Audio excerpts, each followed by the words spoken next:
Assalamualaikum warahmatullahi wabarakatuh. Kembali lagi sama aku Nurse Nisa. Di pembahasan video kali ini kita akan lanjut lagi ngebahas soal-soal P3K perawat ya. Nah, ini merupakan salah satu soal yang udah pernah kita bahas di sesi live TikTok sebelumnya. Namun akan aku bahas lagi bagi teman-teman yang ketinggalan untuk join live ya.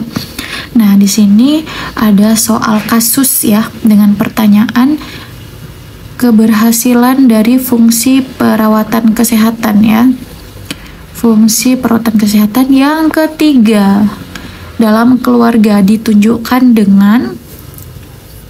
Nah, lagi-lagi aku selalu ingatkan teman-teman, tips untuk menjawab soal dengan cepat yaitu langsung baca ke pertanyaannya, baru kemudian kita fokus mencari data-data yang sesuai dengan pertanyaan ya.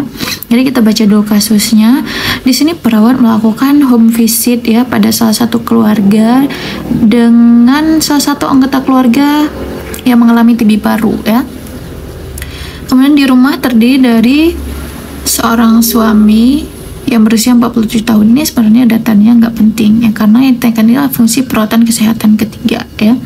Jadi sebenarnya kita nggak perlu lagi untuk ngebaca ini kita nggak perlu lagi ngebaca, langsung bisa kita skip aja. Jadi yang pertama kan untuk fungsi perawatan kesehatan, yang pertama yaitu keluarga mampu ya,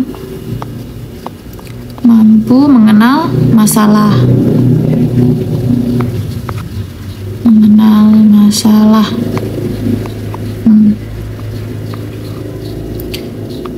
Yang kedua, keluarga mampu memutuskan. Yang ketiga, keluarga mampu merawat anggota keluarga yang sakit. Yang keempat, keluarga mampu memodifikasi lingkungan ya. Yang kelima, keluarga mampu memanfaatkan fasilitas kesehatan ya.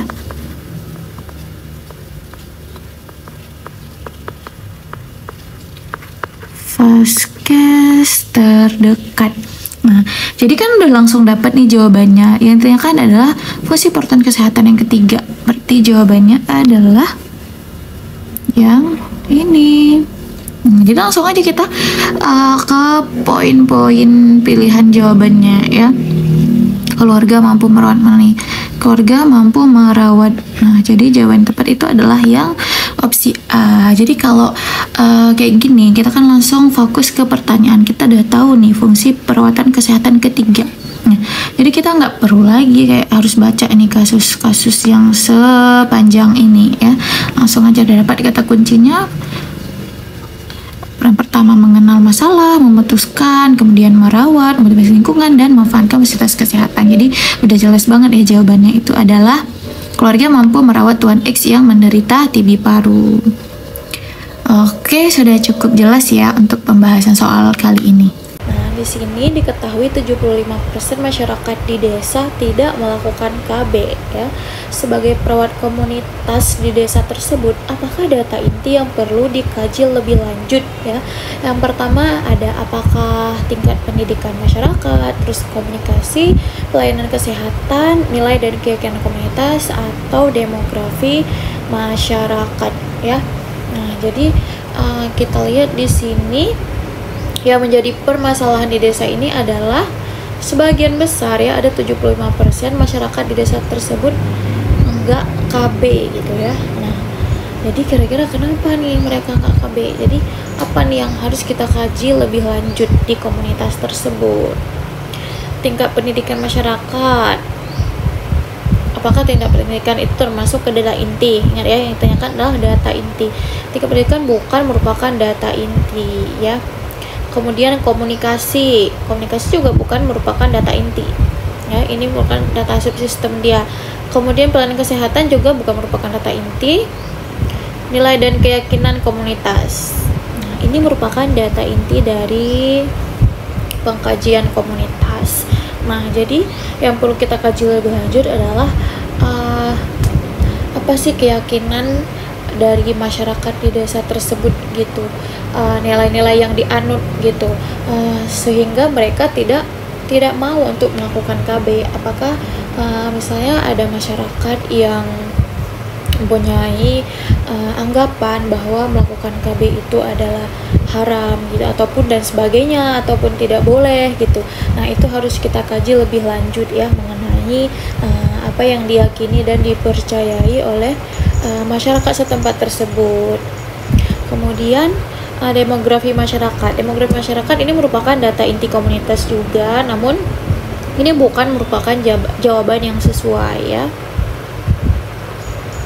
Nah, jadi untuk jawaban yang tepat itu adalah nilai dan keyakinan komunitas.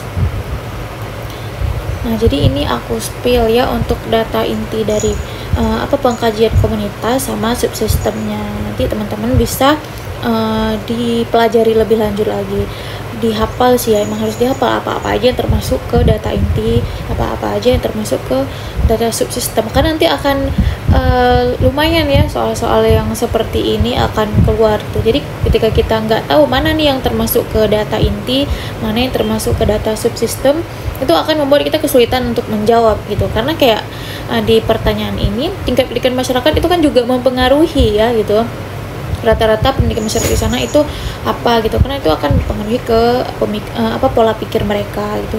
Namun yang jadi pertanyaan di sini adalah data inti yang ditanyakan, maka jawaban yang tepat itu adalah nilai dan keyakinan komunitas tersebut. Oke, kita lanjut soal berikutnya ya. Yang pertanyaannya adalah prinsip etik. Prinsip etik yang sebaiknya diterapkan dalam menghadapi keluarga pasien tersebut ya. Berarti yang sebaiknya dilakukan oleh perawat nih. Nah, jadi kita harus benar-benar cari ya data-data fokusnya di sini itu apa ya, kejadiannya seperti apa gitu ya. Biar nggak salah-salah, soalnya kalau soal-soal tentang prinsip etik ini banyak banget yang teman-teman bisa terkecoh gitu ya. Jadi harus benar-benar dipahami ya kasusnya itu seperti apa gitu ya, biar nggak salah ya dalam menegakkan prinsip etik yang sesuai dengan soal ya. Nah, jadi kita baca dulu kasusnya. Seorang anak berusia 12 tahun dengan keluhan nyeri perut ya di sebelah kiri disertai muntah 1 kali itu. Dia dibawa ke IGD. Kemudian selang beberapa menit itu datang pasien perempuan ya, 49 tahun dengan penurunan kesadaran ya, GCS-nya 11 ya. Kemudian pasien memiliki riwayat DM. Nah, kemudian perawat segera menangani pasien yang penkes ini gitu ya. Keluarga si anak ini merasa jengkel karena menganggap pelayanan yang diberikan itu tidak sesuai antrian ya. Jadi keluarga si anak ini menganggap perawat ini nggak adil gitu ya. Tidak melayani pasien sesuai dengan siapa duluan yang datang, harusnya itu yang dilayani gitu ya. Itu yang ke frame ya di keluarga si anak ini. Nah, jadi kita sebagai perawat ini ketika mendapat komplain seperti itu, maka sebaiknya apa yang harus kita lakukan gitu. Apakah beneficence, melakukan tindakan yang bermanfaat, kemudian accountability, tindakan yang sesuai kewenangan kita gitu ya. Apakah veracity, jujur, non-malfeasance, melakukan tindakan yang tidak merugikan atau membahayakan pasien, dan justice, bersikap adil gitu ya. Nah, kita harus fokus pada kasus ya. Yang ditanyakan adalah prinsip etik yang sebaiknya ya. Berarti yang sebaiknya gimana nih baiknya dalam menghadapi kasus ini gitu ya. Yang jadi kasus di sini adalah keluarga si anak ini ya. Berarti gimana nih si perawat ini menghadapi keluarga si anak ini. Nah, jadi kita tahu penyebab si keluarga anak ini merasa jengkel itu karena dia nggak tahu ya tentang prioritas pelayanan pasien di IGD gitu ya, dimana di IGD itu kan ada triase gitu ya. Ada triase mana pasien yang masuk prioritas yang harus segera ditangani, mana pasien yang masih bisa ditunda dulu gitu kan. Nah, jadi sebagai perawat yang harus kita lakukan adalah memberikan informasi mengenai penanganan pasien di IGD gitu ya, mengenai triasenya gitu. Itu kita kasih informasi ke keluarga pasien itu biar mereka paham gitu kenapa yang kita layani duluan adalah pasien dengan yang Penkes ini gitu, meskipun dia baru aja datang gitu ya. Jadi Veracity ya, pemberian informasi secara jujur ya, jelas, akurat, komprehensif ya, sampai pasien atau keluarga itu memahami gitu ya, dari tujuan dari informasi yang disampaikan gitu. Jadi ini jawaban yang tepat ya. Kemudian kenapa nggak accountability gitu kan? Misalnya accountability kan sesuai dengan SOP gitu kan. Nah, kenapa bukan accountability? Kita kembali lagi ke konteks pertanyaan yang ditanyakan ya. Di pertanyaan ini yang ditanyakan adalah konteksnya itu bagaimana si perawat itu sebaiknya menghadapi keluarga pasien ya. Bukan dengan penanganan pasien gitu ya. Tapi dalam menghadapi keluarga si pasien ini. Makanya jawabannya itu adalah Veracity. Kita berikan informasi sejelas-jelasnya gitu ya, sampai si keluarga ini paham gitu bahwa pelayanan di IGD itu sesuai dengan kegawat daruratan ya, bukan sesuai dengan siapa yang datang duluan gitu. Oke, sudah cukup jelas ya untuk soal yang prinsip etik ini. Akan kita lanjut ke soal selanjutnya. Kita lanjut ke soal selanjutnya dengan pertanyaan gerakan jari-jari mencengkeram benda yang disentuh pada bayi disebut. Jadi ini pada jari-jari tangan ya, jari-jari tangan mencengkeram benda yang disentuh pada bayi disebut. Ini tentang refleks pada bayi ya. Apakah A. refleks grasping, B. refleks sucking, C. refleks Moro, D. refleks rooting, dan refleks Babinski ya. Kalau refleks grasping itu dia ingat aja refleks menggenggam pada bayi ya. Nah, menggenggam tangannya ya. Jadi saat kita sentuh itu tapak tangan si bayi, dia akan berusaha untuk menggenggam gitu ya. Nah, ini dinamakan dengan refleks grasping. Ingat aja grasping itu genggam ya. Ada G-nya gitu ya. Genggam. Grasping, genggam ya. Nah, terus ada refleks sucking. Sucking ini adalah refleks menghisap ya pada bayi itu. Itu pada saat si bayi itu menyusui gitu ya. Kemudian ini cara mudah ingatnya S. sucking, itu ingat aja isap. Kemudian ada refleks Moro. Moro ini refleks terkejut pada bayi ya. Terkejut, cara mudah ingatnya ingat aja kayak misalnya dalam bahasa Korea kalau terkejut kan pakai omo gitu ya, omo. Nah, jadi ingat aja Moro ini terkejut. Oke, kita lanjut ke rooting. Rooting ini refleks mencari pada bayi ya. Jadi saat misalnya kayak kita kasih sentuhan di pipi dia tuh, dia kayak berusaha mencari gitu.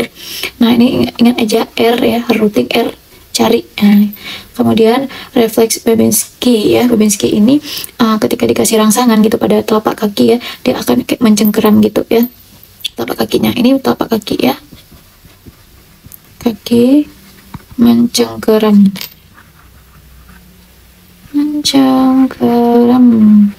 Nah, jadi kalau gerakan jari-jari tangan mencengkeram itu dinamakan dengan ini ya, menggenggam, refleks grasping. Oke, sudah jelas ya? Nah, jadi gimana nih udah persiapannya untuk jadi ASN 2024 ya? Apakah udah maksimal nih apa yang udah disiapin? Nah, jadi ini ada kabar gembira nih ya. Jadi kita ada pakai soal P3K 2024. Bisa juga join bagi teman-teman yang mau prepare untuk SKB-nya ya. Nah, jadi kita ada paket untuk perawat, kemudian bidan, apoteker, ATLM atau analis laboratorium medis ya. Kemudian ada gizi dan juga SKM Promkes.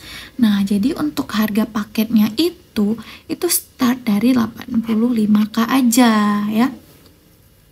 untuk paket lengkapnya dia itu ada paketnya terdapat e-book ya dengan ratusan soal, itu udah lengkap, kompetensi teknis, manajerial, sosiokultural, dan juga wawancara. Terus juga akan ada grup Telegram ya, dimana setiap hari Senin sampai Jumat itu kita ada kuis-kuis soal ya, setiap hari minimal ada 2 kuis soal ya. Nah, jadi akan ngebantu banget teman-teman buat tiap hari itu latihan ngejawab soal-soal, karena ala bisa itu karena terbiasa ya, karena kita terbiasa terpapar dengan soal-soal, maka saat ujian nanti kita akan lebih mudah gitu ya, akan lebih mudah dalam menganalisa soal kayak gitu. Oh, soal kayak gini, oh aku pernah nih ketemu soal yang kayak gini, jadi kita udah lebih cepet gitu ya dalam menjawab soal gitu, karena kita udah terbiasa. Nah, nanti akan ada juga tryout ya, akan ada tryout yang kita adakan itu mendekati jadwal ujian. Jadi ini akan ngebantu teman-teman ya sebagai evaluasi sejauh mana nih udah latihan-latihan yang kita bikin di grup Telegram itu akan kita evaluasi lagi dengan tryout ya. Jadi ini untuk mengetahui sejauh mana nih udah persiapan kita nih dengan adanya tryout ini. Nah, jadi untuk harga paketnya itu mulai dari 85.000 aja ya untuk paket lengkapnya. Dan info lebih lanjut itu teman-teman bisa DM ke IG kita ya, IG Lolos ASN. Jangan lupa tetap semangat ya buat rekan-rekan pejuang ASN 2024. Pokoknya doa terbaik dari aku, semoga rekan-rekan tahun ini lolos jadi ASN bersama Lolos ASN. Oke, ditunggu.